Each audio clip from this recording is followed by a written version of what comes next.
The key to healing is through a healthy gut, part 4. Hey everybody, this is Mike Erlob with another episode of Power Your Life. So, I want to share something with you guys. A couple of weeks ago, I was fishing with my son, my nephew, and my nieces that were in from out of town. And we were down at my sister's place near South Bend, Nebraska. They've got a little cabin on the lake, and we decided to take the kids fishing. And it was me and my brother-in-law and my sister, and like I said, my son Garrett, and my nieces in from Arizona, and my nephew. So, we got out there on the lake, and I'm telling you, it was so peaceful and enjoyable to be outside in this fall weather. We were just cruising the lake, and it always makes me feel just so close to nature when I can get out in it like that, and it can just be so nice and relaxed. And, I really enjoyed how, when my son was fishing and I got to watch him, that, it made him be patient. He is a big PS4 gamer, and he is all about, playing the video games, and everything has got to be instant this and instant that. And, he just doesn't have the patience for things. He's only 12 years old, but, getting him out, getting him on the lake, doing some fishing, he had to just sit there. He just had to sit there and he had to wait for the fish to bite. He had to be quiet and he had to just wait. And I got to tell you, that was really, really hard for him. He just wanted the fish to bite right away. He wanted them, in what seemed like maybe was a few minutes of waiting, it seemed like hours to him. And it was like that with my nieces and nephew too. They were all just getting really antsy and wanted those fish to bite right away. And I remember that too. I remember being his age. Like I said, he's 12 now. And, I used to go fishing at my grandparents' farm in Kansas. And actually, those are some of my fondest memories of growing up, are going fishing with my grandmother. And, she was one that really taught me a lot. And going fishing with her taught me a lot about patience, about being calm, about how to be at one with God and out in nature. And that really got me thinking as I sat back and I watched the kids.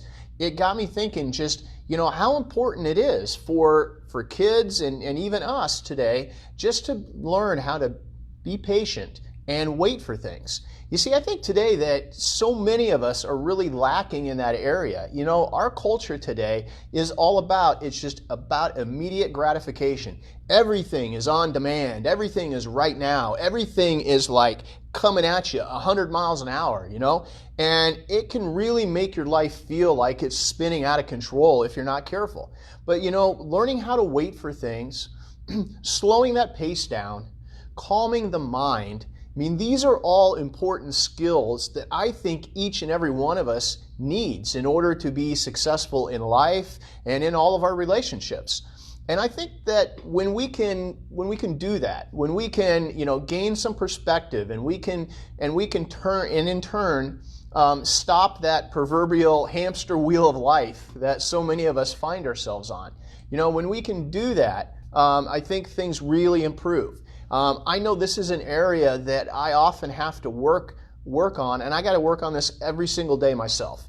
But I'm going to tell you that I believe that the things in life that are worth having are the things that are worth waiting for. And that by unplugging our lives, getting out into nature, experiencing that beauty that is all around us, it can really help to slow things down. And there's so much in nature that can teach us the virtue of patience that we can then apply to our daily lives. Think of it. Patience is like a muscle, and the more we exercise and use it, the stronger it becomes. So, let's move away from talking about the patience muscle, and let's talk about your gut, okay?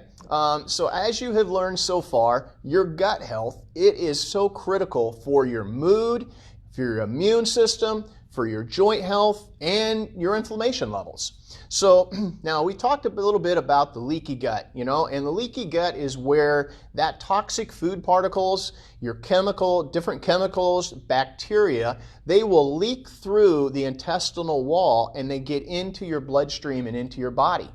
This in turn creates an immune response by your body that causes inflammation in the body. So, how do you know if you have a leaky gut, and what can you do about it? So, I'm going to give you 11 signs of a leaky gut. So here you go. Ready? Maybe get a pen and paper. You might want to write these down. First of all, digestive issues such as chronic diarrhea, constipation, gas, or bloating. Okay, number 2, if you're getting headaches, brain fog, memory loss, those are signs of a leaky gut. Number 3, allergies or asthma. Number 4, food allergies or intolerances, food intolerances. Not intolerance to people, but food intolerances. Those are signs of a leaky gut. Also, number 5, chronic joint and muscle pain, arthritis, and even fatigue. Okay, number 6, skin rashes, problems like acne, eczema, rosacea. Those things are all triggered by inflammation in the body. Also, number 7, autoimmune diseases such as lupus, celiac disease, rheumatoid arthritis, and even Crohn's disease. The poor immune system, nutritional deficiencies, cravings for sugars or carbs, also depression, anxiety, ADD, attention deficit disorder, or ADHD, or mood issues. If you're experiencing those can all be contributed to by a leaky gut. So now that you know what to look for, what are some of the factors that cause a leaky gut? Let's talk about that, all right? So there's a lot of different things that will cause that. And we already know what happens, in your gut is things are leaking through that intestinal wall. The gut itself has actually become inflamed. The junctions between the cells aren't tight anymore. And what used to keep things out is now letting things that aren't supposed to get through get through. So a lot of things are things that's in your diet, the way that you live your life, lifestyle, behavior, all of those things contribute to it. And I know nobody wants to hear that. Nobody likes to be told that, hey, you got to sleep more, you got to eat healthy, eat your vegetables. But you guys, I'm telling you, that advice, that advice that my mom used to give me, that my grandma used to give me, that their grandparents gave them, there is so much truth to that. So contributors to a leaky gut, they include sugar, all right? Sugar is a big one. Corticosteroids, all right? That's a medication that reduces inflammation. Believe it or not, that contributes to a leaky gut. Infections, environmental toxins, nutritional deficiencies, alcohol. All right, I like a drink just like the next guy does, but if you're drinking too much or excessive alcohol or you're taking in, every day, that's going to contribute to it. Stress. I know today we're all stressed out, but that contributes. Non-steroidal anti-inflammatories, okay? The old NSAIDs, ibuprofen, Aleve, naproxen, all of those things, Motrin, all of those things contribute to it. Caffeine, yeah, I know, it's a big one for me. You're drinking too much coffee, drinking too many energy drinks, cut back on the Red Bulls, you guys. Cut back on the Monster. Antibiotics, if you're on those for too long of a period of time, that will offset the microorganisms within your gut because it'll kill off the good ones. And that's okay if you're just on it for a short period of time, but if you're on antibiotics for a long period of time, it can create problems. Not enough rest or lack of sleep, that contributes to it as well. So now you know what contributing factors are. Now you know what some of the signs of a leaky gut. There's a lot of steps that you can take to heal a leaky gut. But even if you don't have, a leaky gut, these recommendations that I'm going to give you, they can really help prevent you from getting one too. Okay? So first thing you can do, what's the first step you can take? I've said it before, I'm going to say it again. You got to fix your diet, okay? Even if you're just following a basic anti-inflammatory diet, okay, that will help tremendously. So what's a basic anti-inflammatory diet? Well, first of all, let's start off with what you're drinking, okay? If you focus on only drinking water, tea, or coffee, now I said cut back on the caffeine, but you can still have some coffee, all right? Drink just those things, with no to minimal sugar, all right? Drinks high in sugar, they're one of the worst things that contribute to inflammation. Avoid high concentrated sugar foods. Stay away from the candy, the cookies, the cake, and the processed foods, all right? maybe a little bit, but just really cut back on that. And that's going to be hard coming up this time of the year. Thanksgiving's right around the corner, and then Christmas. You know, but I want you to think about something for a minute here. I'm going to kind of go off the script here a little bit, but you know, what happens, around the time of Christmas and then in the first of the year? When are most of us affected by, say, colds and flu? When's the cold and flu season? It is in January, right? So what is happening to us, prior to that? Well, let's think about it. We hit Thanksgiving. What do you do at Thanksgiving? Man, you load up on the turkey, the stuffing, the pie. You eat, and what do all of those things do? They increase your inflammation levels. They increase the likelihood that you're going to have a leaky gut. But it doesn't stop there, because it rolls over into Christmas, right? What do we do around Christmas time? Well, it's time to party. It's time to enjoy and to celebrate. It's the birth of Christ. That is a time and cause for celebration. But, we eat a lot of those things that are processed foods, a lot of candy, a lot of sugar. We take in, alcohol consumption a lot of times goes up. What does that do to our body? It contributes to a leaky gut, which in turn contributes to our inflammation levels. What happens to our immune system? Guess what? It drops. And lo and behold, you start to get sick in January. So, one of the things that you can do, if you take this to heart, is you can really avoid your likelihood of you can reduce that, of getting sick by just focusing on this anti-inflammatory type diet. The other thing is avoid dairy products like milk, yogurt, sour cream, okay? Cheese is okay, it's fermented, but you avoid those dairy products. Look at what your plate consists of, because 20% of your plate should be only a meat source, and 80% of your plate should be covered with some kind of vegetables, all right? So I think for a lot of us, it's the opposite. We're like 80% of the meat, 20% vegetables, but it should be 20% meat, 80% veggies. Cut back on the carbs and gluten. Reduce or cut out your alcohol intake. Eat more gut healing foods like sauerkraut. Believe it or not, kimchi. If you've never had kimchi, you are missing out. You've got to try it. And it is extremely healthy for you. It is so good to help heal your gut. It helps maintain the proper microorganisms in the stomach. Asparagus, pineapple, apple cider vinegar, and ginger. These are all things that you can incorporate into your meals, which are extremely helpful for healing the gut.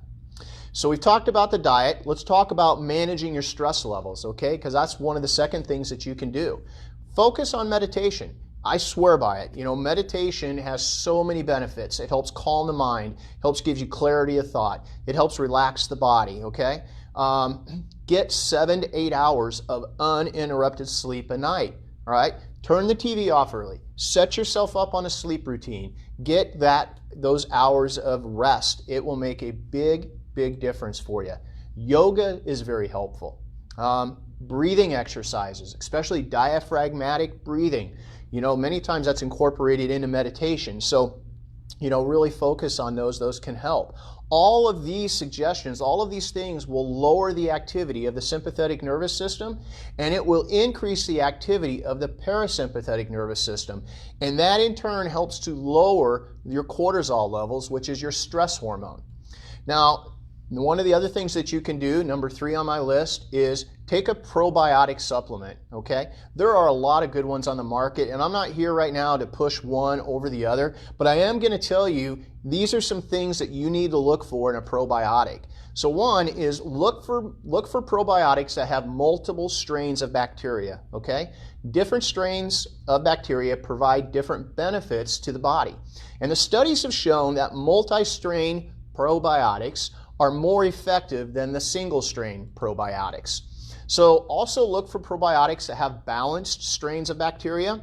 Look for the potency and the CFU, okay? Now CFU stands for colony-forming units, and it is the measure of how potent a probiotic is. So you can find probiotics in the CFUs ranging from 2 billion to 100 billion. Look for a probiotic that guarantees a CFU at expiry, all right? What this means is that it will contain at least the amount of bacteria that's promised on the label, all right? So you want to pay attention to that. Also, make sure that your probiotic is allergen-free. Okay, there's a lot of probiotics on the market, and they can contain allergens like dairy, fish, bovine, crustacean, soy, and wheat. Some will even contain GMOs and allergens like wheat, gluten, dairy, soy, peanut, tree nuts, sesame, fish, eggs, corn, sulfites, shellfish, and mustard. So really look at what it's being made out of, okay? The capsules are very important, okay? So they get the bacteria in your probiotic to where they need to go, which is in your gut. Now, some probiotics on the market, you know, they're housed in these enteric-coated capsules. But be careful with that, okay? Because some enteric-coated capsules, they contain plasticizers and phthalates, all right? These things are very dangerous. So the best ones are those that are encapsulated in a vegan, plant-based delayed release capsule, okay? You want it to be delayed release. It should take about 45 minutes of delayed release to make sure it gets in the gut, okay? So it needs to be at delayed release of about 45 minutes, and that it doesn't contain any plasticizers or chemicals in the capsule. Packaging and shelf stability. So many probiotics, even the shelf-stable ones, they're often packaged in bottles. And so every time you open up a bottle, those probiotics are going to get exposed to humidity and the ambient air, which can degrade them over time. So some probiotics come in like blister packs. Those are actually the best ones to use because you're just going to pop them out of that blister pack. You know, they don't get exposed to that air, which can degrade that over time. All right, talked about probiotics. I want to talk about the fourth thing that you can do. Avoid non-steroidal anti-inflammatories, okay? It doesn't take much for that to affect the intestinal permeability. And in fact, as little as just 1 or 2 pills a day can increase the permeability in your gut. And so that means things can start leaking through. And NSAIDs have been linked to gastric ulcers, bleeding, heart attack, and stroke. So if you need those for pain relief, look at some alternative pain relief methods out there. There's a lot of them. There's a lot of different things that you can do. Stop smoking, all right? Tobacco can increase intestinal inflammation, and it does a whole lot of other bad things to you. So stop smoking. That is one of the 5th thing that you can do. Now, I just hit you with a whole lot of information to digest. And you know, if you're like me, it can just seem like this is incredibly overwhelming. You're like, oh my, how can I apply all this at one time? Don't do that. Don't take all that and just try to overwhelm yourself. Just start with one of these recommendations, okay? And just apply that, all right? If it's just, hey, I'm going to drink water now instead of Diet Mountain Dew or Pepsi, and I'm going to switch to water, do that, all right? Do that until it becomes normal for you. Then add another one, okay? Maybe the second step is, hey, I'm going to eat 80% of my meals going to be vegetables. Well, do that as your number 2, all right? But it doesn't matter. Just pick some and start putting them in one at a time, slow and steady, okay? Think about it like the tortoise and the hare, all right? You guys all know about Aesop's fable, the tortoise and the hare, right? You know, don't be the rabbit. You know, this isn't a sprint. You know, it's like your life. It is a marathon, all right? So you just do little bits at a time. And over the course of time, you're going to have those changes put into place, and you're going to be making a huge difference in your intestinal health, which in turn is going to help you overall through your proper healing. And before you know it, you know, you're on track and you're feeling better. You can think better. Your brain fog's going away. Your body starts healing faster. You don't notice a lot of the joint pain. A lot of good things will happen. So, I almost forgot. If you are having trouble with getting your body right from, say, back pain to headaches or even shoulder problems, and you need some help, you can set up a breakthrough exam session just by going to our webpage that's going to be listed in the comments for the show, okay? That's one of the ways that you can work with either myself or my team, all right? As always, I always love to leave you with an inspiring and thoughtful, thought-provoking quote. This one is from Warren Wiersbe, and he said, "Some of your greatest blessings come with patience." So I'll let you guys think about that for a while, but until next time, power your life and keep moving forward.